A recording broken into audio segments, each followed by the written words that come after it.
इस घर में 3 बहुएं हैं। बड़ी बहू नमिता पेंटिंग में माहिर है, दूसरी बहू भाग्यश्री सिलाई कढ़ाई में एक्सपर्ट है और सबसे छोटी चंचल पढ़ाई लिखाई में तेज दिमाग रखती है। तीनों को लगता है कि वही सबसे बेस्ट है और इसी वजह से अक्सर बहस भी हो जाती है। एक दिन पड़ोस में रहने वाली अनुष्का, जो इन सबकी अच्छी दोस्त है, मिलने के लिए घर पर आती है। ओह माय गॉड नमिता, ये पेंटिंग तो कमाल है। यकीन मानो इसे किसी आर्ट गैलरी में रखा जाए तो लोग लाखों में खरीद लेंगे। हाँ, मुझे पता है, टैलेंट मेरे अंदर ही तो है। इतना कहते ही कमरे का दरवाजा खुला और भाग्यश्री अंदर आई। उसके हाथ में एक ड्रेस थी जो उसने अभी अभी सिलकर तैयार की थी।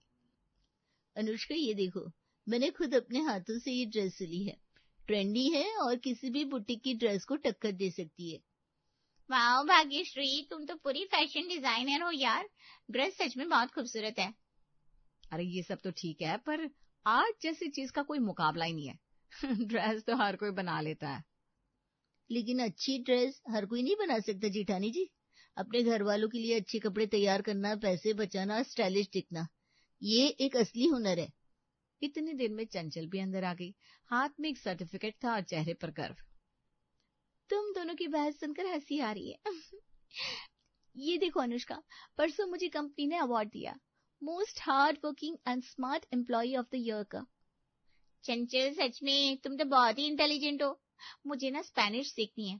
कुछ महीनों के बाद पति के साथ स्पेन जाने का प्लान है मेरा। तुम मुझे सिखाओगी क्या? तुम्हें तो स्पेनिश अच्छे से आती होगी ना? हाँ अनुष्का, बिल्कुल सिखा दूंगी यार। वैसे फिलहाल ना मैं अभी थोड़ी बहुत कोरियन भी सीख रही हूँ।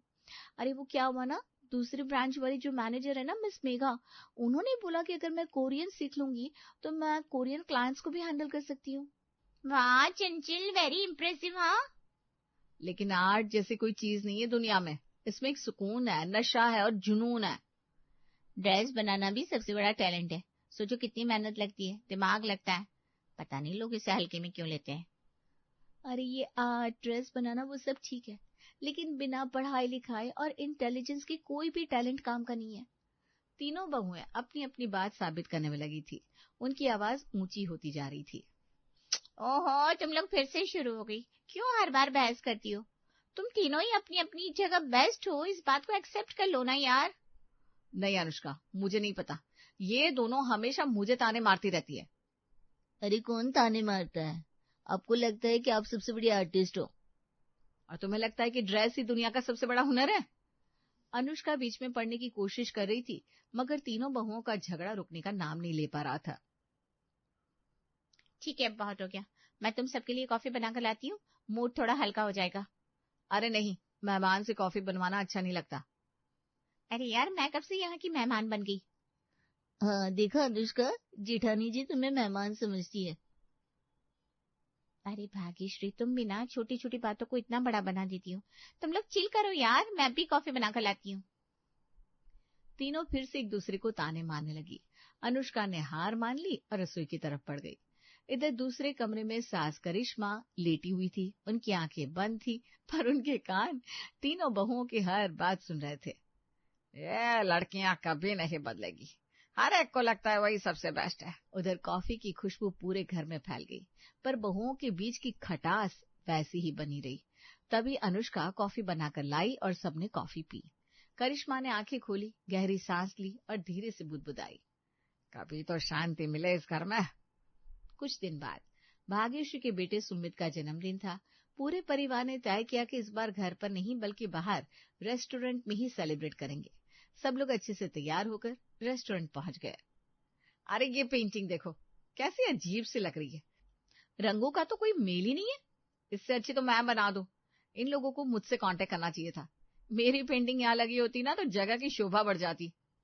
जेठानी जी, खुद की तारीफ छोड़िए भी, अब खाना खा लीजिए, वरना बस यही पेंटिंग पेंटिंग करती रह जाएंगी। सभी हंस पड़ते हैं, खाना खाते हैं। अरे ये तो बिल्कुल बेकार सा बना है। इससे तो अच्छा मैं घर पर बना देती, और वो भी पूरे 2000 रुपये में ढेर सारे आइटम। जेठानी जी मुझे पैसे दे देती तो मैं ही बना देती। हाँ, भाग्यश्री की कढ़ाई पनीर इससे ज्यादा अच्छी होती है। माँ जी, आप भी ना झूठी तारीफें तो मत कीजिए इनकी। याद है पिछली बार कढ़ाई पनीर में कितना नमक डाला था, सबका मूड खराब हो गया था। अरे कोई बात नहीं बड़ी बहू, कभी कभार गलती हो जाती है। पर माँ जी आप हमेशा इनकी गलतियों पर पर्दा डाल देती हैं। लो जी, मेरी जरा सी तारीफ क्या हो गई, तुम दोनों तो चिढ़ गई। मम्मी प्लीज आज मत लड़ो, आज मेरा बर्थडे है। तुम लोग एक बच्चे के सामने भी लड़ रही हो? सोचो बच्चा ये सब देखकर बड़ा होगा तो क्या सीखेगा। बिल्कुल सही कहा बड़े भैया, जरा सी बात में इतनी बड़ी लड़ाई ठीक नहीं है। अब तीनों ये बात समझते क्यों नहीं है? तीनों बहुएं थोड़ी देर खामोश हो जाती हैं। अच्छा रहने दो, पार्टी खत्म करो और घर चलते हैं। सब लोग घर लौट आते हैं। गिफ्ट खोलने का वक्त होता है तब। अरे ये क्या, नमिता ने पेंटिंग दी है गिफ्ट में? बच्चे को कोई पेंटिंग देता है क्या? अरे बच्चे को तो कोई खिलौना या कुछ पढ़ाई का सामान देना चाहिए था। चंचल ये सुन लेती है और जाकर नमिता को बता देती है, मैंने इतनी मेहनत से बनाई थी ये पेंटिंग, ये कोई मामूली गिफ्ट नहीं है। इतनी ही मेहनत की है तो अपने पास ही रख लो ना। देवर जी इसे तो तमीज ही नहीं है बात करने की। अरे आप अपनी पत्नी को समझाइए कुछ। भाभी प्लीज आप अपने कमरे में जाइए, रात हो गई है और बच्चे का कल स्कूल भी है। मैं अपनी पत्नी की तरफ से माफी मांगता हूँ। और हमेशा की तरह गलती भले ही बहुओं की हो, लेकिन माफी पतियों को ही मांगनी पड़ती थी। करिश्मा मन ही मन सोचती है, मुझे ही कुछ करना होगा, वरना इन तीनों की लड़ाई तो कभी खत्म नहीं होगी। इसके अगले दिन सुबह होते ही तीनों बहुएं तैयार हो गई और अपने अपने ऑफिस के लिए निकल पड़ी। शाम को तीनों बहुएं घर आई तो घर के अंदर सासू माँ अपने तीनों बेटों के साथ बैठी थी और सब धीरे धीरे बात कर रहे थे। मैं तो हमेशा चाहती हूँ कि बहुओं की तारीफ करूं, पर एक की तारीफ करूं तो दूसरी गुस्सा हो जाती है, दूसरी की करूं तो तीसरी नाराज हो जाती है। इसलिए लड़ाई से बचने के लिए अब मैं किसी की भी ज्यादा तारीफ ही नहीं करती। यही सबसे अच्छा तरीका है लड़ाई से बचने का। तुम लोग भी ना ज्यादा कुछ मत बोला करो, समझ रहे हो ना मेरी बात? लेकिन माँ ये कब तक चलेगा? तीनों हर वक्त झगड़ती रहती है, मेरा तो दिमाग खराब हो जाता है। सच में निहाल भैया, मैं भी बहुत परेशान हो गया हूँ, इसलिए ऑफिस से लौटकर सीधे टीवी ऑन करता हूँ, चुपचाप मूवी देखने बैठ जाता हूँ। मेरा भी यही हाल है, बहस से बचने के लिए मैं भी चुप रहता हूँ। जगत की इतना कहते ही पीछे से तीनों ताली बजाते हुए बोल पड़ी, अच्छा तो ये बात है, तुम लोग मूवी देखने का बहाना बनाते हो ताकि हमारा झगड़ा सुनना ना पड़े। हम तो सोचते थे कि थक जाते हो इसलिए आराम करते हो, लेकिन आराम तो बस बहाना है। और वैसे भी ऑफिस में आप लोग कौन सा पत्थर तोड़ते हो? क्या बकवास कर रहे हो तुम लोग, पागल हो गई हो क्या? ऑफिस में हम चुगली नहीं करते जैसे तुम लोग करती रहती हो। वहां बहुत काम होता है, कितनी टेंशन होती है, तुम लोगों को तो कोई अंदाजा भी नहीं होगा। ऊपर से जब घर आओ तो हर वक्त झगड़ा और झगड़ा, किसका दिमाग खराब नहीं होगा? तीनों बहुएं चुप हो गई और बिना जवाब दिए अपने अपने कमरे में चली गई। इसके अगले दिन सबकी छुट्टी थी। घर की कुक पिछले कुछ दिनों से छुट्टी पर थी। तीनों बहुओं ने सोचा कि इस बार खुद कुछ स्पेशल बनाएंगी। आज मैं पाव भाजी बनाऊंगी, सबको पसंद आएगी। और मैं बनाऊंगी पनीर टिक्का। मैं पिज्जा। तीनों रसोई में जुट गई, मेहनत से सब तैयार किया। उन्हें पूरा विश्वास था कि उनका डिश सबसे अच्छा होगा। अरे वाह, तुम तीनों ने तो पूरा दावत का इंतजाम कर दिया। अब बताओ पहले कौन क्या खिलाएगा? पहले मेरा पाव भाजी का स्वाद लीजिए। नहीं माँ जी, पहले मेरा पनीर टिक्का। नहीं, पहले मेरा पिज्जा। करिश्मा ने तीनों का स्वाद चखा। तीनों की निगाहें उन पर टिकी थी। मुझे तो तीनों ही बहुत अच्छे लगे, सबने मेहनत की है। नहीं माँ जी, आज साफ साफ बताना ही पड़ेगा, सबसे अच्छा किसका बनाया?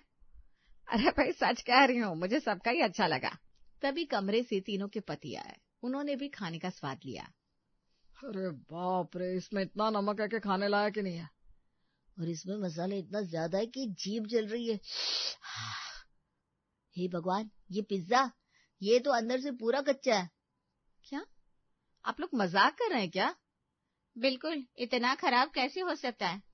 मैं तो मान ही नहीं सकती। ऐसे मत बोलो बच्चों, तीनों ने मेहनत की है। ये तीनों ऑफिस का काम करती हैं और घर का भी।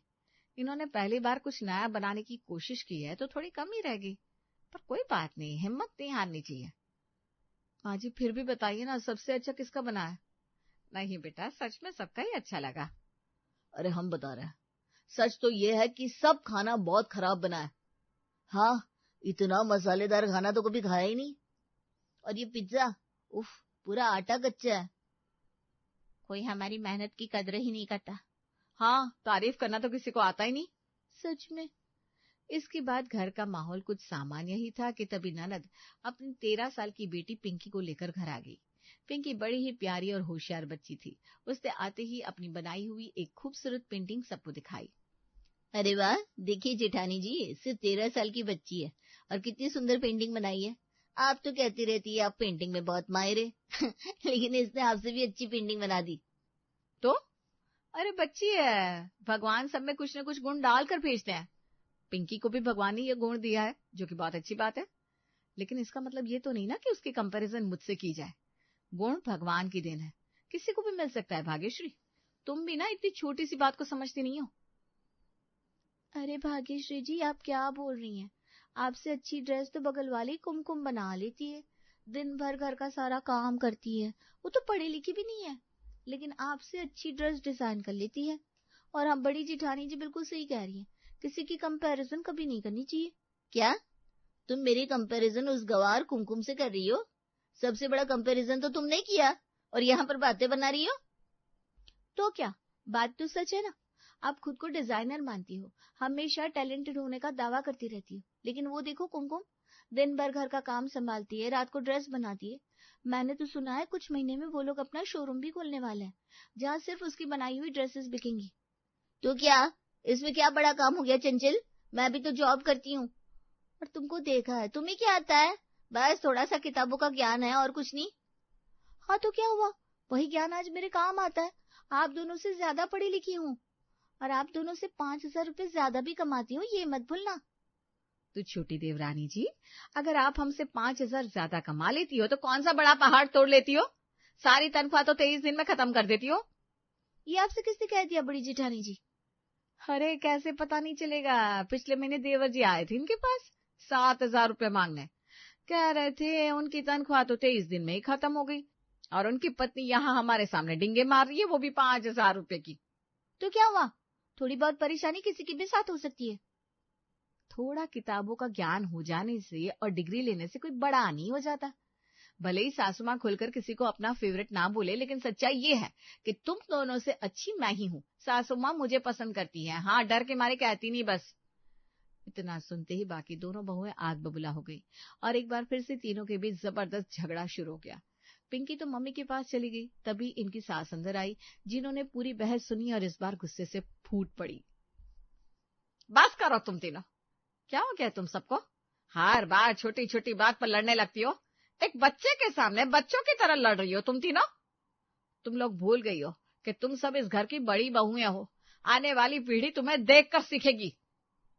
याद रखो, गुण भगवान की देन है, कोई छोटा बड़ा नहीं होता। अगर तुलनाई करनी है तो खुद से करो और कल से बेहतर बनने की कोशिश करो, नहीं तो एक दिन ये लड़ाई झगड़े तुम सबको कहीं का नहीं छोड़ेंगे। इतना कहकर करिश्मा वहां से चली गई। तीनों बहुएं एक दूसरे को घूरती रही, लेकिन कोई कुछ ना बोल पाई। तब आज तीनों ने ठान लिया कि अब झगड़ा नहीं करेंगे और शांति से रहेंगे। इसलिए कुछ दिनों तक तो घर का माहौल बदल गया था। कोई बहस नहीं, कोई तू मैं नहीं होती थी। सब अपने अपने काम में लगे रहते और माहौल बिल्कुल सुकून भरा दिखाई देता। लेकिन बहुओं का मन तो अपनी सासू माँ करिश्मा को इम्प्रेस करने का ही सोच रहा था। माँ जी, मैंने आपकी ड्राइंग रूम की दीवार पर नई पेंटिंग बनाई है, देखिए ना कितनी मॉडर्न स्टाइल में है। वाह नमिता, सच कहूं तो तुमने तो कमरे की रौनक ही बदल दी।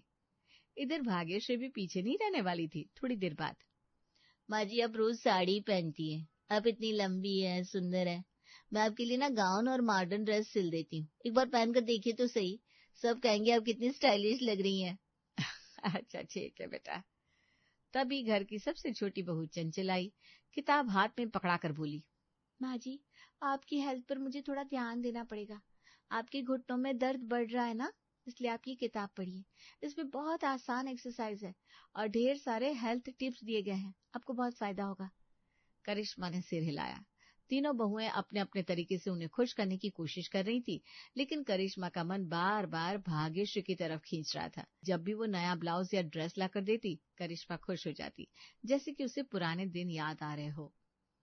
देख रही हो देवरानी जी, माँ जी तो भाग्यश्री की तरफ झुकती जा रही हैं। हाँ, और ये बात अब बर्दाश्त नहीं होगी।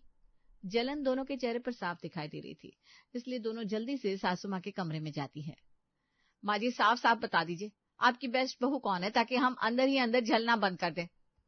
अरे तुम लोग बच्चों जैसी हरकत क्यों करती हो? है ये क्या हर वक्त कौन बेस्ट है कौन नहीं, ये कोई खेल चल रहा है क्या? नहीं माँ जी, अब की बार आपको बताना ही पड़ेगा, वरना हम सब ऐसे ही मन सोचते रहेंगे और टेंशन लेते रहेंगे।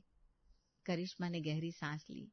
उन्हें समझ में आ गया कि मामला अब और बिगड़ने वाला है। तभी वो सोचने लगी कि अब क्या किया जाए। तभी इन तीनों को उनके बॉस का एक एक करके कॉल आता है और सास ये देखती है कि ये लोग अपने बॉस से कितना डरती हैं। बस यही सही मौका है। देखो मैंने एक फैसला लिया है, तुम तीनों के बॉस को मैं घर बुलाऊंगी।